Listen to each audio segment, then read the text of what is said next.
రాజు నీతి తప్పితే నేల సాలం తప్పుద్దని సామెత ఉంది. నేను తెలుగుదేశం పార్టీ చంద్రబాబు నాయుడు గారికి ఎందుకు నేను బయటకు వచ్చి మాట్లాడాను, అంత బలంగా ఎందుకు సపోర్ట్ చేశానంటే, విడిపోయిన రాష్ట్రం, చాలా అనుభవజ్ఞులు కావాలి, చాలా పరిపాలనా అనుభవం ఉండాలి. ఇవన్నీ ఆలోచించి నేను తెలుగుదేశం పార్టీకి సపోర్ట్ చేస్తే 4 సంవత్సరాల్లో వారు మాట్లాడిన మూడు మాటల్లో 6 అబద్ధాలు వినిపిస్తున్నాయి నాకు.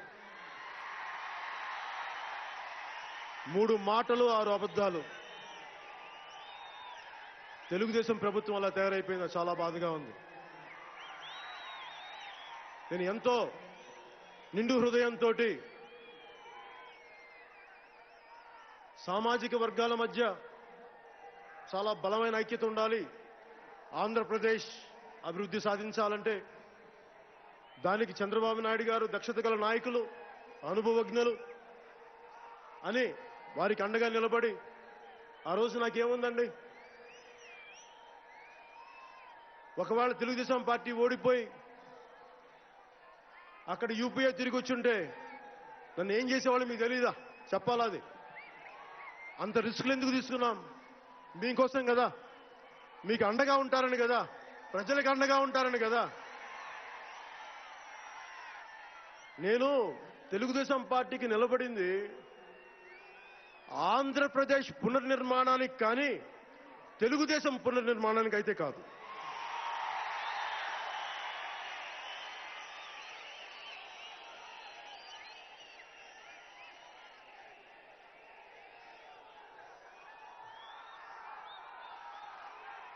శివారెడ్డి గారు, కవి శివారెడ్డి గారు చెప్పినట్టుగా రాజకీయాలు చేయాలంటే చాలా కష్టం, చాలా గుండె ధైర్యం కావాలి, దెబ్బతింటానికి సిద్ధంగా ఉండాలి, వెన్నుపోట్లు పొడిపించుకోవడానికి కూడా ఆదమరుపుగా ఉండడానికి కూడా లేదు, చాలా జాగ్రత్తగా ఉండాలి. వీటన్నిటికంటే కూడా నేను ప్రజలకు ఏం చేస్తారు అని చూశాను. ఈ 4 సంవత్సరాల్లో మీకు తెలియదు కదా, కొన్ని విషయాలు చెప్తాను. ముఖ్యమంత్రి గారిని కలుసుకున్నప్పుడు వారు నాతో అన్న మాటలు, రాజధాని నిర్మాణానికి 1500 నుంచి 2000 ఎకరాలుంటే చాలు, చాలా అద్భుతమైన రాజధాని కట్టొచ్చన్నారు. నేను నమ్మాను. కానీ 1500 నుంచి 2000, 8000 అలా 33,000 ఎకరాలు ఈ రోజున దాదాపు 1,00,000 ఎకరాల దాకా విస్తరించింది. అది అభివృద్ధి చూస్తుంటే కొందరికేనా, అందరికీ కాదా? అభివృద్ధి అందరికీ కావాలంటే ఏం చేయాలి? ఆ దిశగా తెలుగుదేశం పార్టీ నాయకులు ఆలోచిస్తున్నారా అంటే నాకైతే ఆలోచిస్తున్నట్టుగా అనిపించట్లేదు. 15 లక్షల వర్త్ మెమరాండమ్ ఆఫ్ అండర్స్టాండింగ్ విదేశీ కంపెనీలతో చేశామంటే దాని అర్థం ఏంటంటే 15 లక్షలు మీ రాష్ట్రంలో పెట్టుబడులు పెడతామని. రూపాయి రాలా. ఈ రోజున ఉద్యోగాలు ఎక్కడి నుంచి ఇస్తారండి? ఇంతమంది, ఇన్ని లక్షల మంది, ఇన్ని కోట్ల మంది యువతున్నారు, ఉద్యోగాలు ఎక్కడి నుంచి ఇస్తారు? కేవలం రాజధాని చుట్టూ అభివృద్ధి కేంద్రీకృతం అయితే ఉత్తరాంధ్ర ప్రాంతం ఏం కావాలి? రాయలసీమ ప్రాంతం ఏం కావాలి? ప్రకాశం జిల్లా ఏం కావాలి? ఆ అభివృద్ధి కూడా కొద్దిమందికేనా? మళ్ళీ మనకి తెలంగాణ ఉద్యమం వచ్చినట్టుగా ఇంకోసారి ఇంకొక ఉద్యమం రాదా? ఆ కోణంలో మీరు ఎందుకు ఆలోచించట్లేదు? ఎందుకు మీరు నిర్లక్ష్యం వహిస్తున్నారు?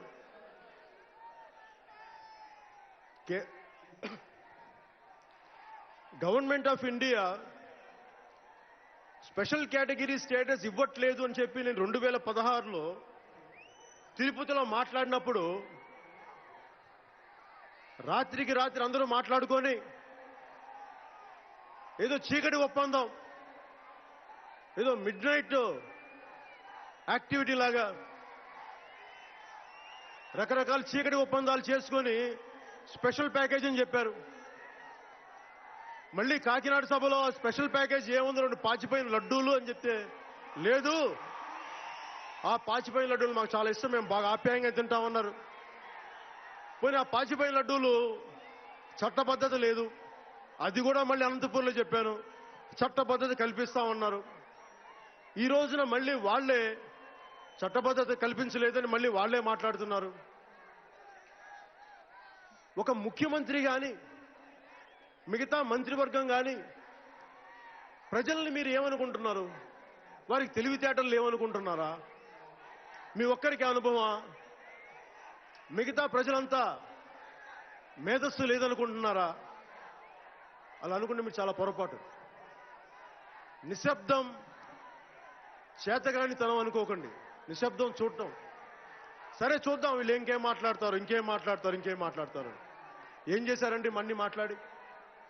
ఈ రోజున మళ్ళీ 2016లో మనం ఏం మాట్లాడామో, జనసేన ఏం మాట్లాడిందో, నేనేం మాట్లాడానో మళ్ళీ దానికే వచ్చారు.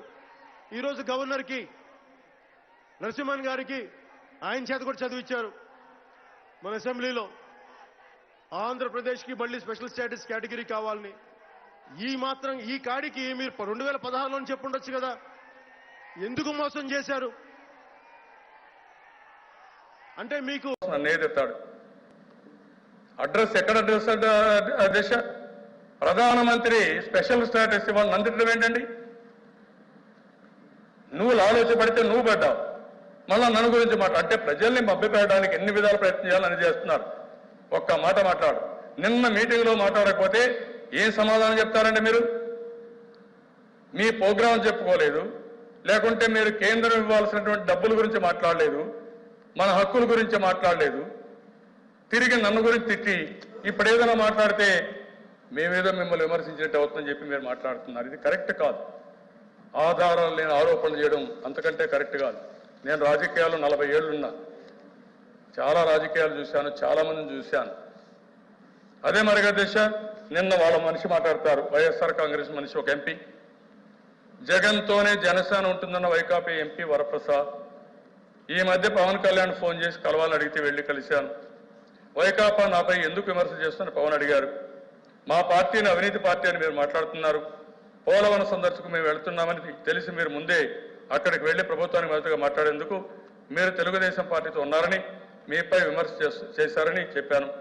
నేను తెలుగుదేశంతో ఏమాత్రం లేను, అవసరమైతే జగన్కే మద్దతు ఇస్తానని పవన్ చెప్పారు.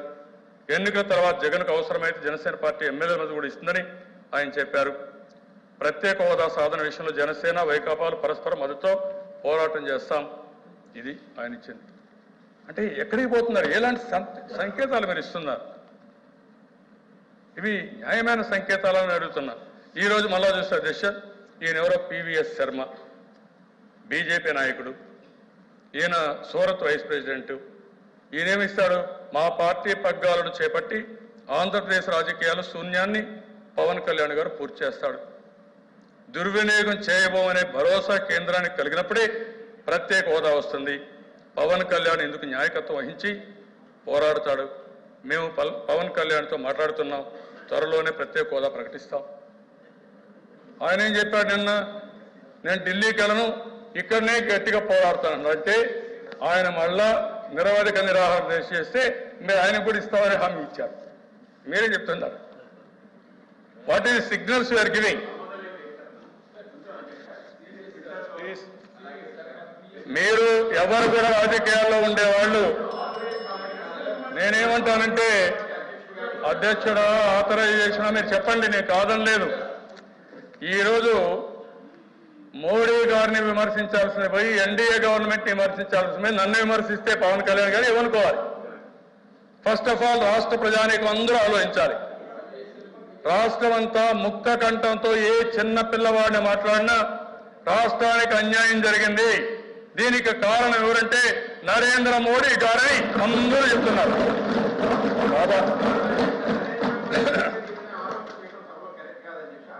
ప్రధానమంత్రి అండి, ప్రధానమంత్రి చేయలేదని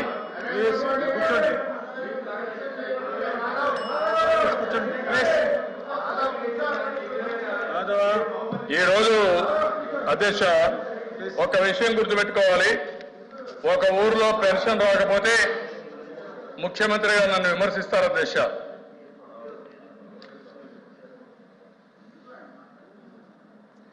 అదే మరి అధ్యక్ష ఈరోజు ఇంకా కూడా మీరు ఒకసారి చూస్తే అధ్యక్ష ఇవన్నీ ఒక ఎత్తు అయితే ప్రతి ఒక్కరు నా మీద నేను ఏదో భయపడుతున్నాను, కేంద్రానికి ఏదో కేసులు ఉన్నాయి. ఏం కేసులు ఉన్నాయి అధ్యక్ష? ఈ దేశంలో ఎలాంటి కేసులు లేని వ్యక్తిని 26 సార్లు కేసులు పెట్టినా ఎక్కడ ఏ కేసు నిలవకుండా ఉండే వ్యక్తిని నేను అధ్యక్ష. నేను చాలా జాగ్రత్తగా ఉంటాను. నా పక్కన ఎవరు ఉన్నారో కూడా చూసుకొని మాట్లాడ కూర్చుంటా. నేను ఎప్పుడు సామాజిక న్యాయం, చట్టాన్ని గౌరవించడం, ఎన్నికల్లో కొంతమంది మాట్లాడుతున్నారు ఎన్నికల్లో డబ్బులు అంటే డెఫినెట్ గా నేను అందుకే చెప్పాను 500 రూపాయలు 2000 రూపాయలు రద్దు చేసేయమంటే అది చేస్తే మనం ఒక పైసా ఖర్చు పెట్టే పరిస్థితి కూడా రాదు. ఇంకొక మాట మాట్లాడితే అసలు కేసే ఎక్కడా లేకపోతే ఒక ఆయన పోతాడు అధ్యక్ష, వైఎస్ఆర్ కాంగ్రెస్ నాయకుడు నా మీద కేసు పెట్టమని హైకోర్టు పోతాడు. హైకోర్టు మీద కేసు పెట్టమంటే హైకోర్టు క్లియర్ గా చెప్పారు ఎక్కడుంది ఆ కేసు, ఏముంది చెప్పమంటే ఆ డేటా అంతా ఇస్తే నువ్వు చెప్పిన ప్రకారం కూడా ఆలోచించా దీంట్లో కేసే లేదు, ఏం మాట్లాడుతున్నావు అని చెప్పి కేసే డిస్మిస్ చేసే పరిస్థితి వస్తే అది మళ్ళా సుప్రీంకోర్టు పోయి మళ్ళా ఏదో కేసు పెట్టాలని ప్రయత్నం చేస్తారు. ఇలాంటి కేసుల అధ్యక్ష చాలా చూశాం. నేను ఒకటే చెప్తున్నా, ఎప్పుడు కూడా నేను భయపడలేదు, ఎప్పుడు కూడా ఇది చేయను. ఆ విషయం గుర్తుపెట్టుకోవాల్సిన అవసరం ఉంది. నేను ఎవ్వరికీ భయపడవలసిన అవసరం లేదు. ఎవరికైనా భయపడితే మన రాష్ట్ర ప్రజానీకానికి భయపడతాను తప్ప వేరే వాళ్ళకి భయపడవలసిన అవసరం లేదని చెప్పి కూడా నేను మీకు తెలియజేస్తున్నా. అదే మరి అధ్యక్ష ఈరోజు ఇవన్నీ చూసిన తర్వాత నేను ఒకటే వీళ్ళందరినీ అడుగుతున్నాను అధ్యక్ష, ఇది ఇంత జరిగిన తర్వాత ఈరోజు కేంద్ర ప్రభుత్వం కానీ ఇక్కడే నాయకులందరూ కూడా ఆలోచించాల్సింది, మన హక్కుల విషయంలో మనం ఎక్కడా రాజీ పడే సమస్య ఉండదు. ఏంటండి వీడియో నచ్చిందా? అయితే ఓ లైక్ వేసుకోండి, లేదంటే ఓ కామెంట్ చేయండి. ఎప్పటికప్పుడు మా వీడియోస్ చూడాలంటే సబ్స్క్రైబ్ చేసుకోండి.